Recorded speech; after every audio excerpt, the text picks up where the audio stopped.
All right.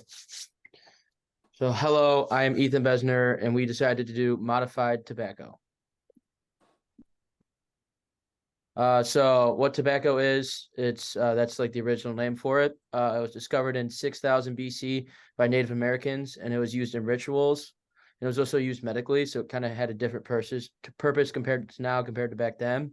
So it was brought back to Europe following Christopher Columbus when he sailed the ocean.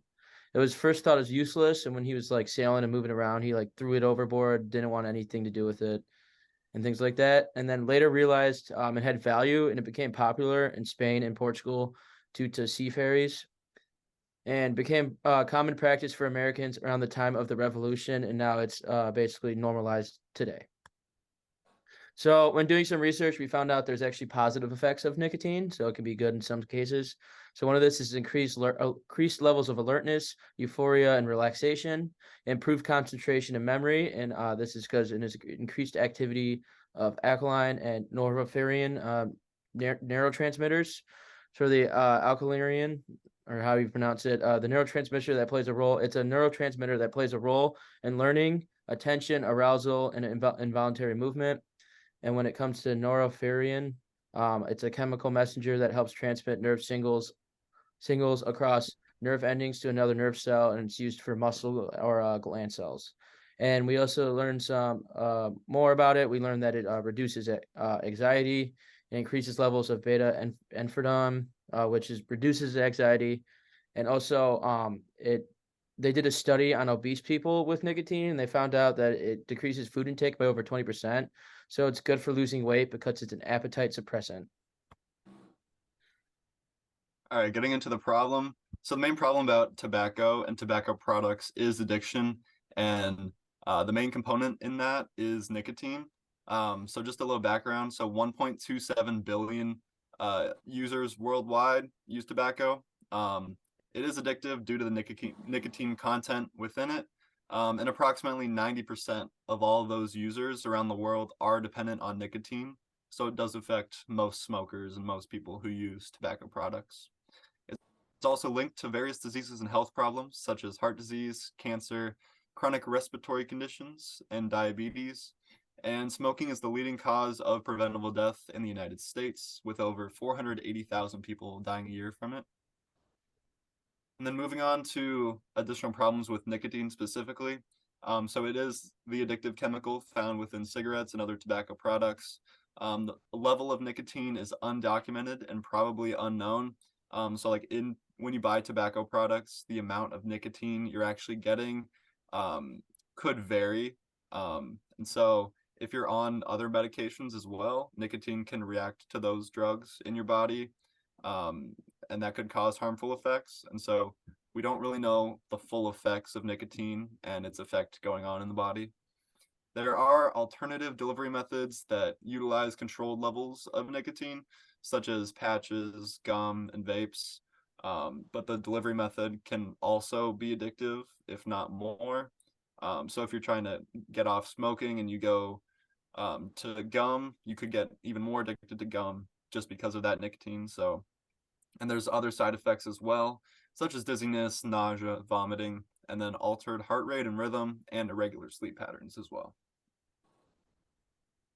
So what we set out to do was find the balance that you have where you get the benefit or beneficial effects of nicotine without the negative side effects and without getting addicted to it, where you have like a dependency on it.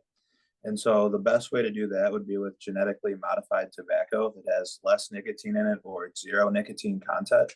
And so the way we would go about doing that is by using genetics or epigenetics, which is the degree of which a specific gene is expressed in a cell to alter the nicotine levels in the tobacco, which would help to create a system that weans individuals off of nicotine. Or it would also create a system where somebody could only have the amount of nicotine they need to get the beneficial effects without the detrimental side effects. And so after you've created this nicotine with lower levels of, or this tobacco with lower levels of nicotine, you need to figure out what level of nicotine is in each product and then advertise that level of nicotine similar to how the alcohol by volume is advertised on alcoholic products. Then after that, you can help people quit smoking or help people figure out what amount of nicotine they need for the um, positive effects. So the best way to do this would be by using CRISPR to alter the mate1 and mate2 genes of the tobacco plant. These genes are found on the 12th chromosome at the location A622, and they're typically expressed in the roots of the plant. They produce mate1 and mate2 protein, which then travels up the plant into the leaves and causes the leaves to produce nicotine. And so if you use CRISPR to modify the epigenetic factors going into those cells, causing them to produce the mate1 and mate2, you can make it produce more or less of the mate1 and mate2, which would allow you to control the level of nicotine within the leaves.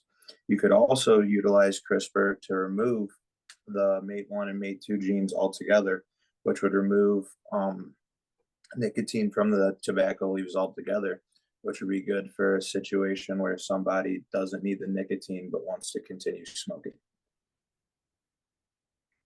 So then some possible problems to altering the nicotine dosage is if you alter it too much, you might not be able to get the higher levels of nicotine, which could make it less useful where it's used in medicine. And so it's sometimes used as a temporary short-term painkiller. And then it's also been used to treat people with Parkinson's because it speeds up the way impulses are traveled along the body, which helps with the degeneration of the myelin sheaths that happens in Parkinson's. And then the other main purpose of this technology, I guess, would be nicotine replacement theory, which is our therapy, which is a common method to quit smoking. And so with that, they typically would take somebody, get them on one dose of nicotine and slowly move the dose of nicotine down.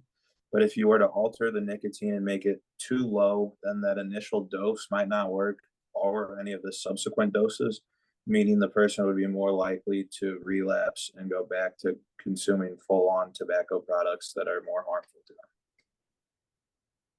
them. And then here's our works cited. Thank you for watching our presentation.